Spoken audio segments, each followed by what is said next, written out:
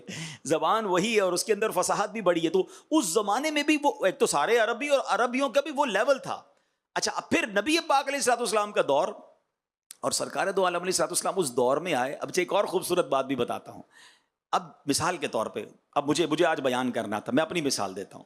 مجھے آج میرا بیان بڑا چیلنجنگ ہے کہ مجھے کہا گیا کہ آپ نے آن لائن انجینئرز بھی سنیں گے آپ کو اور سامنے تاجران بھی سنیں گے.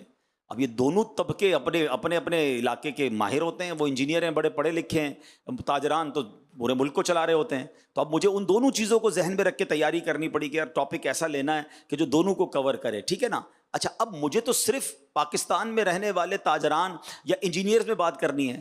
اب نبی پاک علیہ الصلوۃ والسلام کو ان لوگوں سے گفتگو فرمانی تھی کہ جو اپنے زمانے کے عربی کے ماہرین ہیں, انٹلیکچوئلز ہیں, اچھا کفر پر ہیں, بتوں کی پوجا کرنے والے ہیں. ان کو سمجھانا بھی ہے, اللہ کی طرف بلانا بھی ہے, اور ان کی عربی جو ہے اس کے مطابق ان سے بات کرنی ہے. تو کتنی تیاری کرنی پڑتی لاجیکلی, تو پتہ نہیں کتنی کتابیں پڑھنی پڑتی, کتنے ٹیچر ہائر کرنے پڑتے. مگر ایک اور شان دیکھو کہ میرے آقا کسی مدرسے میں نہیں گئے, نبی پاک نے کسی کتاب کا مطالعہ نہیں کیا, نبی پاک نے کسی انسٹیٹیوٹ کو جوائن نہیں کیا, پیارے آقا کا کوئی استاد بھی نہیں ہے. نبی پاک کا ایک خوبصورت نام امی بھی ہے. اب یہ بھی بڑی عشق والی بات ہے. عشق کا ترجمہ اور ہے اور بے ادبوں نے ترجمہ اور کیا ہے. عام آدمی کے لیے امی کہا جائے تو اس کا معنی ہوتا ہے ان پڑھ, بے پڑھا ہوا ہے, اور نبی پاک کے لیے ترجمہ کیا جائے تو اس کا معنی بنے گا دنیا میں کسی سے نہیں پڑھے. میرے آقا نے دنیا میں کسی سے نہیں پڑھا, اللہ نے اپنے حبیب کو براہ راست علم عطا فرمایا ہے. الرحمن علم القرآن, رب نے براہ راست اپنے حبیب کو ایسا علم عطا فرمایا کہ جب نبی پاک ان لوگوں کے سامنے گئے نا, پہلے تو وہ جانتے تھے کیونکہ پیارے آقا مکے میں ہی بڑے ہوئے تھے, نبی پاک کی ساری زندگی ان کے سامنے گزری تھی, وہ جانتے تھے انہوں نے کوئی کتابیں نہیں پڑھی, کوئی بہت بڑا علم حاصل نہیں کیا, کسی استاد کے پاس نہیں گئے, یہ ہم سے کیسے بات کریں گے. اللہ اکبر, جب نبی پاک نے گفتگو شروع کی تو حال کیا ہوا پوچھو بریلی کے تاجدار سے. وہ کہتے ہیں آقا میں نثار تیرے کلام پر, ملی یوں تو کس کو زبان نہیں. حضور بڑے بڑے زبان والے آئے, مگر نبی پاک نے جب گفتگو شروع کی میں نثار تیرے کلام پر, ملی یوں تو کس کو زبان نہیں. وہ سخن ہے جس میں سخن نہ ہو, وہ بیان ہے جس کا بیان نہیں. آقا تیرے آگے یوں ہیں دبے لچے, فصحا عرب کے بڑے بڑے, ارے بڑے بڑے انٹلیکچوئل سامنے بیٹھتے تھے. دے ور شاکڈ, ان کی زبان, ان کے منہ میں زبان ہی نہیں بچتی تھی کہ یہ الفاظ کہاں سے آ رہے ہیں, یہ فصاحت کہاں سے آ رہی ہے, یہ گفتگو کیسی ہے. وہ کہتے ہیں تیرے آگے یوں ہیں دبے لچے, فصحا عرب کے بڑے بڑے, کوئی جانے منہ میں زبان نہیں, نہیں بلکہ جسم میں جان نہیں.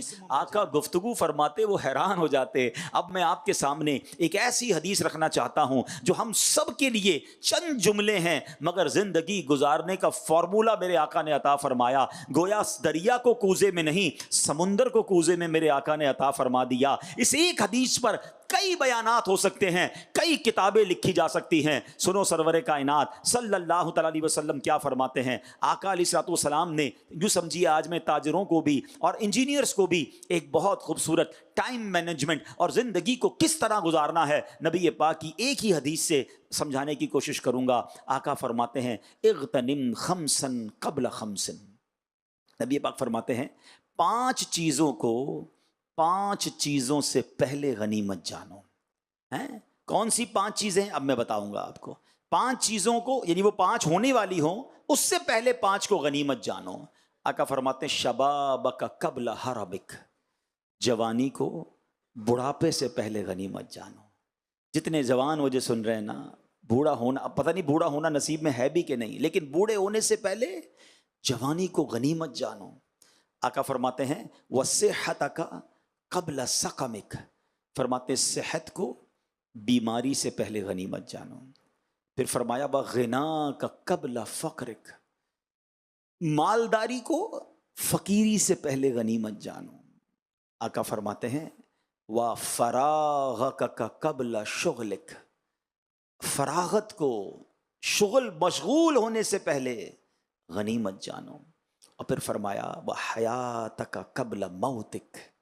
زندگی کو موت سے پہلے غنیمت جانو. یقین کرے میرے پیارے اسلام بھائی, اگر اس ایک ایک جملے پر صرف غور کر لیا جائے نا, جتنے جوان بیٹھے ہیں جن کے اعضاء سلامت ہیں, جن کے بازو سلامت ہیں, جو پیروں پہ چل سکتے ہیں, یہ جوانی یہ صحیح اعضاء سلامت اس لیے نہیں ملے کہ اللہ کی نافرمانی کی جائے. عجب فینومینا ہے. آج تو بات ہوتی ہے بھائی جوانی ہے, موج کرنے کے دن ہے, جوانی تو دیوانی ہے, اس کے بعد اللہ اللہ کر لیں گے. نہیں جناب, جوانی اللہ نے اس لیے نہیں دی ہے. پوچھو بوڑھوں سے, ہیں کئی بزرگ آپ کو ملیں گے کہتے بہت دل چاہتا ہے روزے رکھنے کو, اب صحت ساتھ نہیں دیتی ہے, اب ہمت نہیں ہے, اب پیروں پہ کھڑے نہیں ہو سکتے, تراویح نہیں پڑھ سکتے. سنو بڑھاپا آ جائے گا نا, پھر بہت ساری چیزیں یاد آئیں گی کہ یار میں بھی بھاگ دوڑ کرتا, میں بھی دین کی خدمت کرتا, میں بھی کوئی علم دین حاصل کرتا. تو اگر جن کے پاس اعضاء سلامت تندرستی ہے, جوانی ہے, غنیمت جانو اس کو. ہاں جوان کی توبہ یہ ولیوں کا شیوا ہے, نصیب والوں کو جوانی میں توبہ ملتی ہے. ایک حدیث پاک اور ہے, پیارے آقا علیہ الصلوۃ والسلام نے اس میں ڈیفائن کیا ہے کہ وہ خوش نصیب جن کو اللہ کے عرش کا سایہ قیامت کے دن ملے گا نا, وہ ایک طویل حدیث ہے, 7 قسم کے لوگ. اس میں ایک یہ بھی قسم بیان کی کہ وہ نوجوان جن کی جوانی عبادت میں گزری. اب غور کرے ہماری جوانی کیسے گزر رہی ہے. جو جوانی میں گناہ کر رہے ہیں, اللہ کو ناراض کر رہے ہیں, نہ کرو ایسا. اللہ اکبر. جو جوانی عبادت میں گزارتا ہے نا, آؤ میں ایک حدیث سناتا ہوں. اللہ اکبر. وہ نوجوان مبارک ہو جن کی جوانی اللہ کی فرما برداری میں گزر رہی ہے. سرکار دو عالم علیہ الصلوۃ والسلام فرماتے ہیں اللہ عز و جل کی حرام کردہ چیزوں سے بچنے اور اس کے احکامات پر عمل کرنے والے نوجوان سے اللہ عز و جل فرماتا ہے تیرے لیے 70 صدیقوں کے برابر ثواب ہے. آئے ہائے, اللہ ہمیں ایسا بنا دے کہ جوانی گناہوں میں نہیں اللہ کی فرما برداری میں گزرے. ایک اور خوبصورت بات سنو, کمال کی حدیث ہے. وہ نوجوان جن کو اللہ نے خوبصورت بنایا ہو, وہ نوجوان جو اب مالدار بھی ہوں, اللہ کریم فرماتا ہے اللہ عز و جل اپنی مخلوق سے, حدیث پاک میں ہے, اللہ فرماتا ہے, نبی پاک علیہ الصلوۃ والسلام نے فرمایا, حضرت عبداللہ ابن مسعود اس حدیث کے راوی ہیں کہ اللہ عز و جل اپنی مخلوق میں اس خوبرو نوجوان کو سب سے زیادہ پسند فرماتا ہے کہ جس نے اپنی جوانی اور حسن و جمال اللہ کی عبادت میں صرف کیا. اللہ فرماتا ہے فرشتوں کے سامنے اور ارشاد فرماتا ہے یہ میرا حقیقی بندہ ہے. اللہ فرشتوں کے سامنے اس نوجوان پر فخر فرماتا ہے. اگر اللہ نے حسن و جمال دیا ہے, اللہ نے جوانی دی ہے, یہ 2 چیزیں جس کے پاس ہونا, اب گناہ بڑھ بڑھ کر آتے ہیں, اب شیطان بڑھ بڑھ کر آتا ہے کہ مجھ سے اس سے گناہ کروا لوں. اے میرے پیارے اسلامی بھائیوں, یہ امتحان ہے کہ اب اپنے آپ کو بچانا ہے گناہوں سے, اب اپنے آپ کو حرام کاموں سے بچانا ہے. اللہ اکبر. ایک بزرگ کے بارے میں آتا ہے 100 سال کے ہو گئے, آنکھیں آئی سائڈ اوکے, سننے کی طاقت بالکل زبردست, بولنے کی طاقت بالکل ٹھیک، دانت بھی سلامت، باڈی اسٹرانگ. لوگوں نے کہا حضرت اس عمر میں تو کان، آنکھ، ناک، زبان سب میں لڑکھڑاہٹ آ جاتی ہے، کمزوری آ جاتی ہے. You are perfect like a young man. یہ کیسے؟ کیا کمال کا جواب دیا ان بزرگ نے. وہ فرماتے ہیں میں نے جوانی میں اپنے باڈی پارٹ کو، اپنے اعضا کو اللہ کی نافرمانی میں نہیں لگایا، اللہ نے بڑھاپے میں میرے اعضا سلامت رکھ دیے.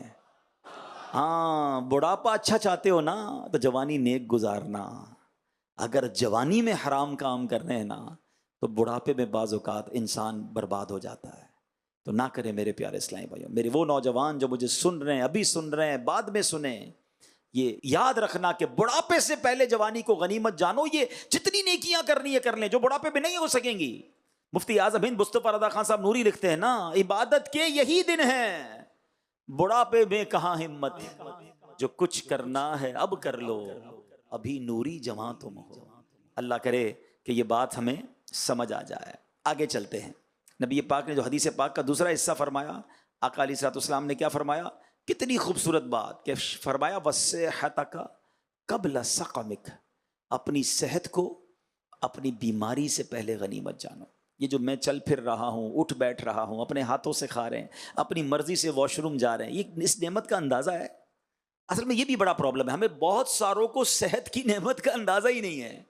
اگر اس کا اندازہ کرنا ہو نا، اچھا اس کا اندازہ پتہ ہے کس کو ہو جاتا ہے؟ جس کے گھر میں کوئی بڑی بیماری میں آ جائے. اللہ کرے ہمارے سارے گھر والے محفوظ رہیں، مگر جس نے قریب سے ڈائلسس کے مریض کو دیکھا ہو، جس نے قریب سے کینسر کے مریض کو دیکھا ہو، جس نے قریب سے کسی نابینا کو دیکھا ہو، کسی نے قریب سے کسی بہرے گونگے کو دیکھا ہو، کسی قریب سے کسی لنگڑے کو دیکھا ہو، اس کو اندازہ ہو جاتا ہے کہ یار پیر کتنی بڑی نعمت ہے، آنکھیں کتنی بڑی نعمت ہے. ہمیں اندازہ ہی، کچھ کو تو اندازہ ہی کوئی نہیں ہے نا کہ ہمیں اللہ نے نواز کتنا بڑھا دیا ہے.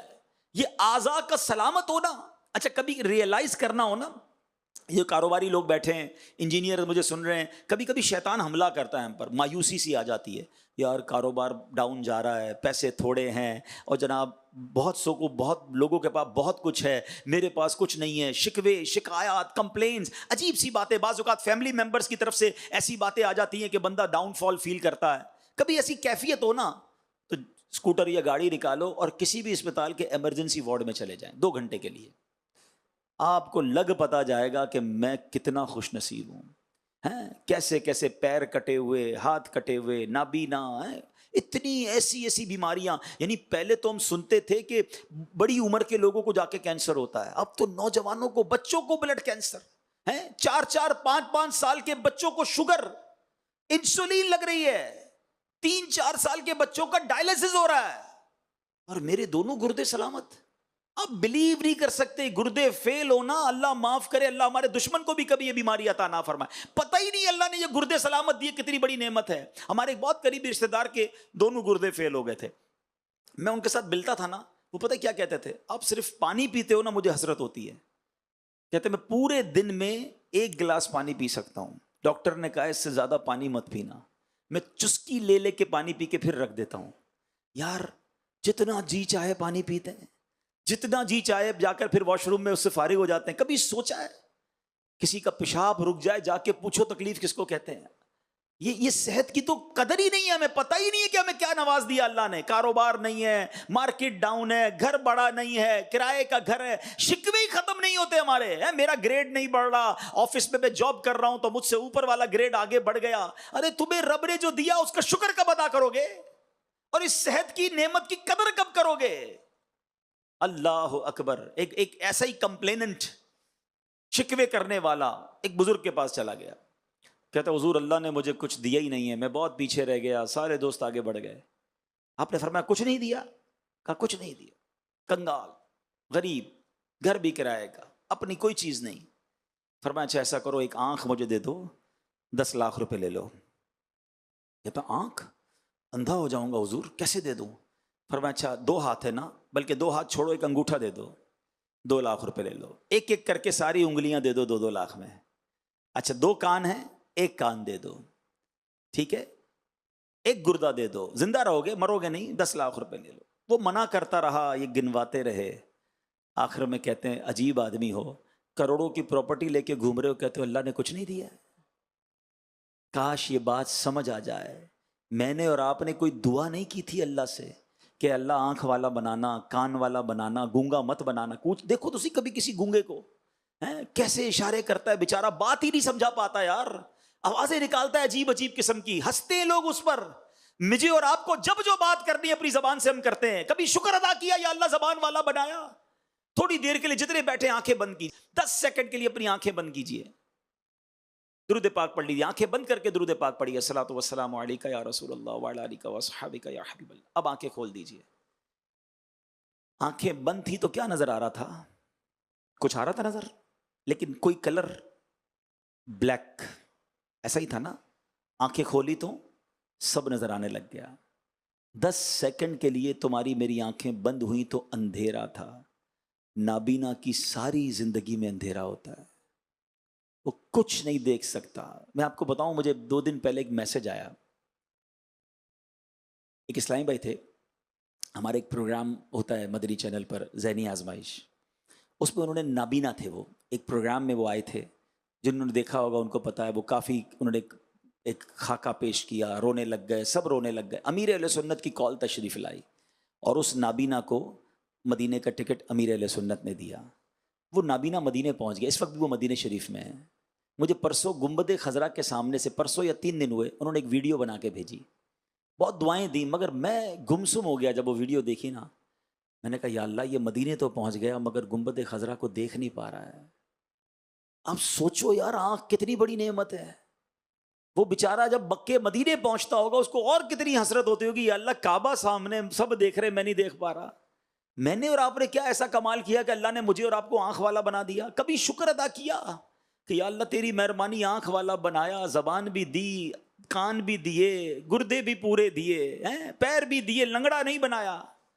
ارے اندازہ ہی نہیں ہمیں اللہ نے کتنا نوازا ہے. خدا کے واسطے یہ شکوے چھوڑ دو, یہ شکایتیں چھوڑ دو, یہ کمپلین چھوڑ دو. تھوڑی سی زندگی ہے. اور یاد رکھنا, اللہ نے قرآن میں وعدہ فرمایا ہے, لَإِن شَكَرْتُمْ لَأَزِيدَنَّكُمْ, تم میرا شکر ادا کرو میں تمہیں اور عطا کروں گا. ہم شکر تو کریں, تمہارے مال میں برکت ہو جائے گی. شکر کرو, تمہاری صحت میں برکت ہو جائے گی. شکر ہی تو نہیں کر رہے, برکت کہاں سے آئے گی؟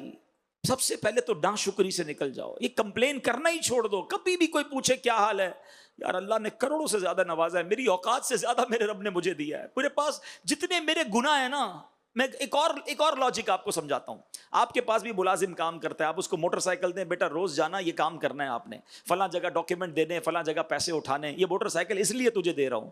1 ہفتے بعد آپ کو کوئی آ کر بتائے یہ تو ہفتے سے موٹر سائیکل پہ کہیں اور گھومتا ہے, آفس کا کوئی کام نہیں کرتا, آپ کیا کہیں گے؟ موٹر سائیکل واپس کرو, اس لیے دی تھی تم کو کہ تم اپنے کام کرو, میرے کام تو کرتے نہیں. ایسا ہی ہے, جس کام کے لیے جو چیز دی وہ نہ ہو آپ واپس لے لیتے ہیں. ہمیں اللہ نے آنکھیں کیوں دی ہیں؟ حرام دیکھنے کے لیے. ہم حرام دیکھتے اندھے کر دیے جاتے, وہ نہیں کر رہا. حرام سنتے تو بہرے کر دیے جاتے. لاجک تو یہی کہتی نا, اگر جو اللہ کی نافرمانی کانوں سے کرتا اللہ اسے بہرا کر دیتا. وہ نہیں کر رہا بہرا. پیر میرے حرام کی طرف چلتے وہ لنگڑا کر دیتا, وہ نہیں کر رہا. پھر بھی ناشکری, پھر بھی شکوے, پھر بھی شکایات. ہمیں تو یہ سوچنا ہے کہ ان نعمتوں کا جواب کیسے دوں گا قیامت کے دن. اگر قیامت کے دن رب نے پوچھا تجھے آنکھیں اس لیے دی تھی کہ تو فلمیں ڈرامے دیکھتا, حرام چیزیں دیکھتا, زبان اس لیے دی تھی کہ گالیاں نکالتا, جھوٹ بولتا, ہاتھ اس لیے دیے تھے کہ حرام روزی کماتا, سوچو کیا جواب دیں گے. ہمیں تو شکوے چھوڑ ان نعمتوں کا جواب دینے کی فکر ہونی چاہیے اور شکر کرنا چاہیے. حدیث کے یہ الفاظ یاد رکھو کہ وَصِحَّتَكَ قَبْلَ سَقَمِكَ, اپنی صحت کو اپنی بیماری سے پہلے غنیمت جانو. ہاں, زندگی کا چکر ہمیشہ یوں چلتا رہتا ہے, یاد رکھیے گا. ہر روز دن نہیں ہوتا, کبھی رات بھی آتی ہے, دھوپ ہوتی ہے تو چھاؤں بھی آتی ہے, سردی ہوتی ہے تو گرمی بھی آتی ہے.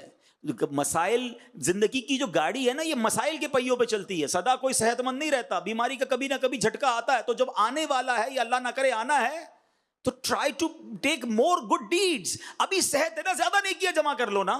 ابھی مدنی قافلوں میں سفر, ابھی تلاوت قرآن, ابھی زیادہ نوافل, ابھی صحت والے جو کام ہے بندہ کر لے, تاکہ اللہ نہ کرے زندگی کے کسی موڑ پر میں نہ کر پاؤں تو یہ ریگریٹ تو نہ ہو, یہ افسوس تو نہ ہو کہ یار جب صحت تھی پھر بھی نہیں کیا. بلکہ ایک اور مزے کی بات بتاؤں, کتابوں میں یہ لکھا, روایتوں میں یہ مضمون ملتا ہے کہ جو صحت میں عبادت کرتا ہے نا, جس کی روزے رکھنے کی عادت ہے, نوافل پڑھنے کی عادت ہے, نیکی کے کام کرنے کی عادت ہے, اور اگر وہ بیمار ہو جائے تو جو صحت میں نیکیاں کرنے کی عادت ہوتی ہے بستر پر پڑنے کی وجہ سے اس کو پھر بھی وہ ساری نیکیاں ملتی رہتی ہیں، کیونکہ اچھی عادتیں تھی نا. صحت میں ہی نماز چھوڑ دیتا تھا، جو صحت میں بھی روزے چھوڑ دیتا ہے، صحت میں ہوتے ہوئے جس کی جماعت قضا ہو جاتی ہے، جو فجر میں سوتا رہ جاتا ہے، اس کو کیا حال ہوگا؟ صحت مند ہو کر تمہاری نمازیں قضا ہو جائیں، کیا منہ دکھائیں گے اللہ کو کہ ہاتھ پیر تیرے سلامت تھے پھر بھی نمازیں نہیں پڑھی؟ ہم کہتے ہیں میں پنجتن کا غلام ہوں، وہ کربلا کے میدان میں تلواروں کے سائے میں نماز نہ چھوڑیں، اور میں اپنے نرم بستر پر اٹھ کر فجر پڑھنے سے کتراتا ہوں. سوچو کیا جواب دیں گے امام حسین کو. غوث پاک کی محبت سب کے دل میں ہے. کئی قادری بیٹھے ہوں گے، میرے غوث پاک عشاء کے وضو سے فجر پڑھیں، اور قادری کہلانے والا نہ عشاء پڑھے نہ فجر پڑھے. غوث پاک ایک ایک رات میں 1000 نفل پڑھیں، اور ادھر کئی قادری کہلانے والے جناب نوافل بھی نہیں، سنتیں بھی نہیں، واجبات بھی نہیں، کئیوں کے فرائض بھی قضا ہو جاتے ہیں. کاش بات سمجھ میں آ جائے. صحت کو بیماری سے پہلے غنیمت جانو.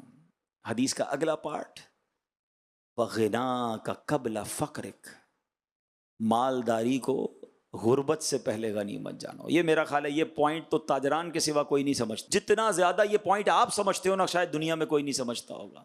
آپ نے اپنی مارکیٹ میں کئی واقعات دیکھے ہوں گے. زکوٰۃ دینے والا چند دنوں میں ایسا ہوتا ہے کہ زکوٰۃ لینے والا بن جاتا ہے. نہیں دیکھا آپ نے؟ کسی کی دکان پہ آگ لگ گئی، کسی کی گوڈاؤن میں آگ لگ گئی، کسی کے کوئی پیسے کھا گیا، کسی کا مال ڈوب گیا. ایسا قدرت کا چکر چلتا ہے، ایسا عروج کا زوال آتا ہے کہ بندہ حیران ہو جاتا ہے.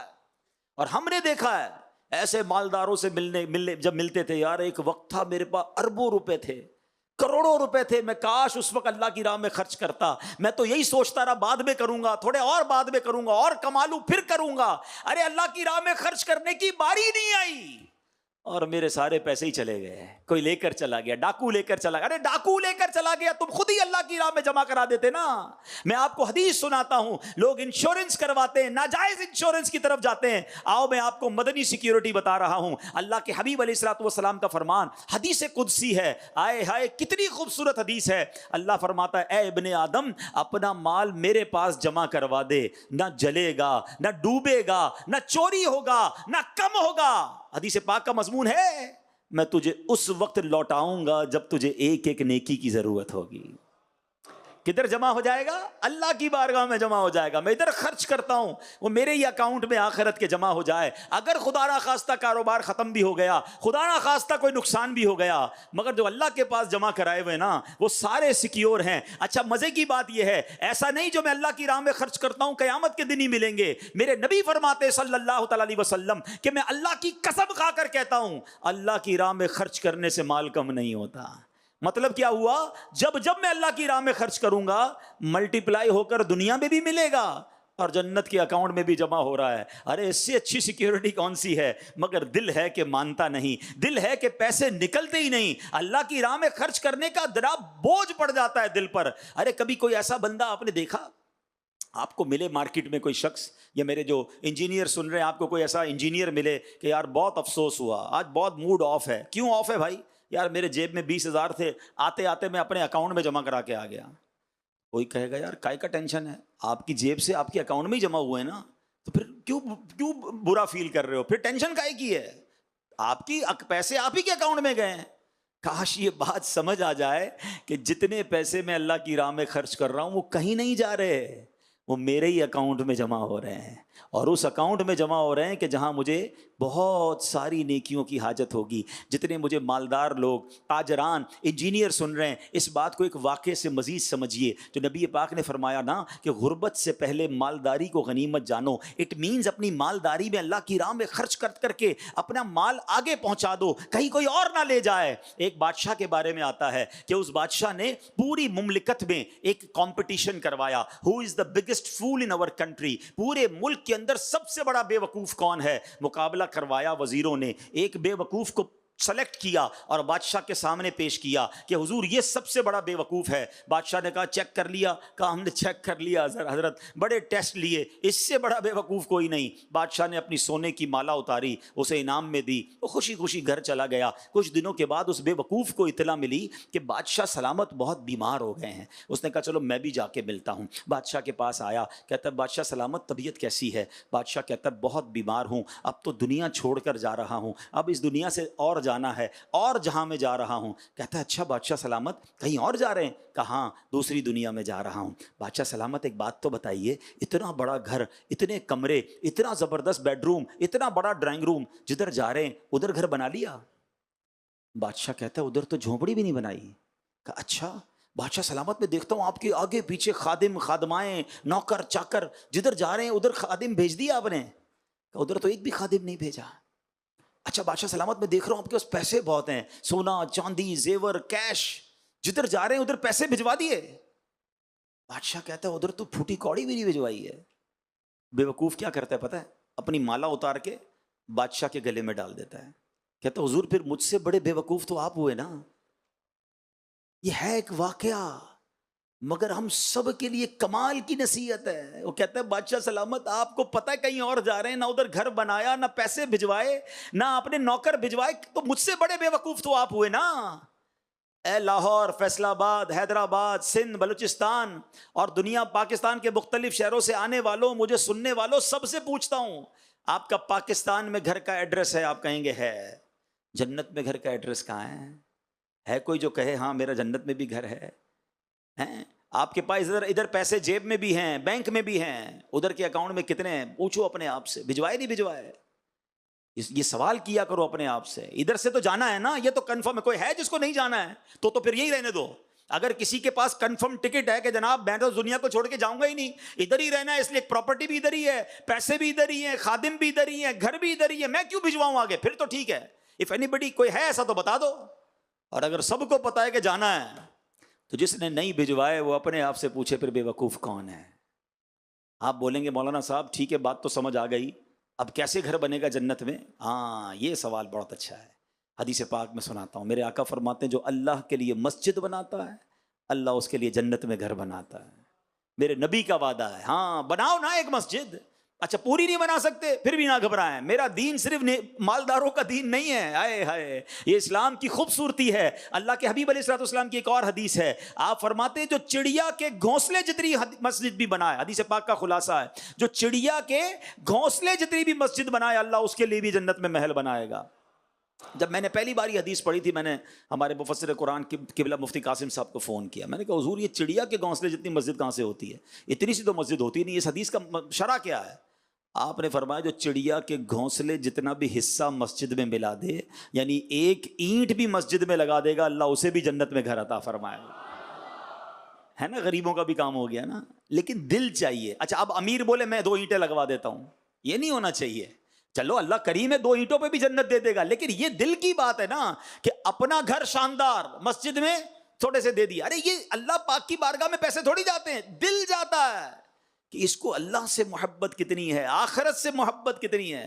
اچھا آخرت سے محبت کرنے کا فارمولہ بھی نبی پاک نے عطا فرمایا. ایک شخص آئے نبی پاک کی بارگاہ میں, حدیث کا خلاصہ ہے, کہتے حضور میرا آخرت کی طرف دل مائل نہیں ہوتا, مرنے سے ڈر لگتا ہے, اگلے جہان میں جانے کا جی نہیں چاہتا. سنو مالداروں, سنو تاجران, اللہ کے حبیب علیہ الصلوۃ والسلام فرماتے تمہارے پاس مال ہے؟ کہ حضور ہاں مال ہے. فرمایا تیرا مال آخرت کے لیے اللہ کی راہ میں خرچ کر دے, آگے بھیج دے. بندے کا جدھر مال ہوتا ہے ادھر ہی اس کا دل لگتا ہے. بات سمجھ آئی؟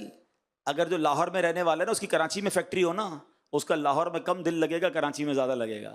کراچی میں رہنے والوں کو پیسے جب لاہور میں ادھاری زیادہ دی ہوئی ہوتی ہے نا, وہ کراچی میں کم نظر آتے, لاہور زیادہ. کیوں بھائی وہ اگرائی لینے گئے ہیں, وہ بھائی ادھر پیسے میرے زیادہ ادھر ہی ہیں. جدھر پیسے ادھر دل. فرمایا اللہ کی راہ میں خرچ کر, آگے بھیج دے, تجھے اللہ سے ملاقات کا دل ہونا شروع ہو جائے گا, تجھے آخرت سے خوف نہیں رہے گا. تو کہے گا میرے پیسے ہیں ادھر, میرا سرمایہ میں نے ادھر بھیجا ہوا ہے, مجھے کس بات کا خوف ہے. کیا خوبصورت بات نبی پاک نے فرمائی کہ بندے کا دل اس کے مال کے ساتھ ہے. تجھے اللہ سے ملنے کا شوق پیدا کرنا ہے, تجھے آخرت کی طرف شوق پیدا کرنا ہے, تو پھر تو اللہ کی راہ میں خرچ کر کے پیسے ادھر بھجوا دے, تیرا دل ادھر لگ جائے گا. تو کاش یہ بات سمجھ آ جائے کہ غربت سے پہلے مالداری کو غنیمت جانو، تھوڑے تھوڑے کر کے خرچ کرتے رہا کرو، لالچ رکھو اپنے اندر. پتہ چلے نا دعوت اسلامی والے مسجد بنا رہے ہیں، یار تھوڑے پیسے میرے پاس کوئی نہ ہے، میں خود فون کروں، یار تھوڑی مہربانی یار تھوڑے تھوڑے مجھ سے بھی لے لو یار میرا حصہ. اچھا مدرسہ بھی بن رہا ہے، تھوڑے مدرسے کے لیے، اچھا اگلے مہینے ایک پیسے آنے والے ہیں، میں یہ کنواں بن رہا ہے اس میں بھی ڈلواؤں گا تاکہ چاروں طرف سے مجھے ثواب آئے، جمع ہو جائے میرے آخرت کے اکاؤنٹ میں. اللہ کرے یہ بات سمجھ آ جائے. میں لاہور گیا تھا، مجھے ایک بزنس مین ملے، انہوں نے مجھے ایک بات سکھائی، کمال کی بات کی، دل خوش ہو گیا. وہ کہتے ہیں میرے 5 بیٹے ہیں اور میں نے اپنے بچوں کے لیے دنیا میں بھی گھر بنا دیے ہیں، جنت میں بھی گھر بنا دیے ہیں. میں کیسے؟ کہتے 5 کوٹھیاں بنائی ہیں 5 بچوں کے لیے اور 5 مسجدیں بنائی ہیں میں نے اپنے 5 بچوں کے لیے. میرے بچے ادھر بھی چین سے رہیں ادھر بھی چین سے رہیں. کیا پیسے والے بڑے دیکھے یار، اربوں پتی لوگ دیکھے، یہ ذہن ہے نا. تو اللہ کرے یہ مائنڈ سیٹ بن جائے کہ یار بس جانا تو ہے، کچھ کر جاؤں ایسا. تو ایسے بہت لوگ ہیں جو سوچتے ہیں. اللہ کرے یہ حدیث سمجھ آ جائے کہ فقیری سے پہلے مالداری کو غنیمت جانو. اچھا اگلی بات آقا فرماتے ہیں فراغک قبل شغلک. ہاں یہ بھی بڑا مسئلہ ہے. زندگی کے نا کچھ لمحات ہوتے ہیں جس میں بندہ بڑا فارغ ہوتا ہے. ہو سکتا ہے یہاں بھی مجھے کوئی سن رہا ہو، ٹائم ملتا ہے 2 3 4 گھنٹے روز ہیں اس کے پاس، کچھ نہیں کر رہے، فارغ. ایک وقت آتا ہے کہ بندہ اتنا بیزی ہو جاتا ہے، پھر یاد آتا ہے یار وہ فارغ ٹائم تھا نا، اس میں تفسیر قرآن پڑھ لیتا، میں بھی آن لائن درس نظامی کر لیتا، میں بھی حدیث کی کتابیں پڑھتا. اپنی عمر کے کسی مفتی کو دیکھتے نا شرم آتی، یار میری اور اس کی ایج ایک ہی ہے، یہ مفتی بن گیا مجھے تو کچھ بھی نہیں آتا. تو بھائی جب ٹائم ہے تو کیوں نہیں حاصل کر رہے؟ اس ٹائم کو کیوں دین کی طرف نہیں لگا رہے؟ تو زندگی کا پہیہ چلتا رہتا ہے، کبھی فراغت ہے کبھی مشغولیت آ جائے گی. اگر ہے فراغت تو اس کو نعمت سمجھو. کئی لوگوں سے پوچھتے کیا کرتے ہیں، کچھ نہیں کرتے، ویلے. ارے بھائی کچھ کیوں نہیں کرتے؟ بہت کچھ ہے کرنے کے لیے. صرف جاب، صرف کاروبار، صرف دنیا نہیں. اپنی اسی زندگی میں کچھ گھنٹے تو نکالیں دعوت اسلامی کے لیے، کچھ گھنٹے تو. اچھا دعوت اسلامی کو کیا ہے؟ آپ جو کاروباری مجھے سن رہے ہیں، انجینئر سن رہے ہیں، آپ جو بھی ٹائم دعوت اسلامی کو دیتے ہیں ایکچولی آپ اپنی آخرت کو دے رہے ہیں. 1 گھنٹہ 2 گھنٹے ویکلی 2 3 گھنٹے دیجئے تاکہ میں جب رات سونے لگوں تو دل کو تسلی ہو یار کہ کاروبار کو ٹائم دیا، جاب کو دیا، بیوی بچوں کو دیا، میں نے اپنی جنت کو بھی دیا، اپنے آخرت کو بھی کچھ ٹائم دیا ہے. میں نے کچھ تلاوت کی ہے، کچھ تفسیر پڑھی ہے، کوئی نیکی کی دعوت دی ہے، کسی ایک بھائی کو لے کر اجتماع میں بھی گیا ہوں.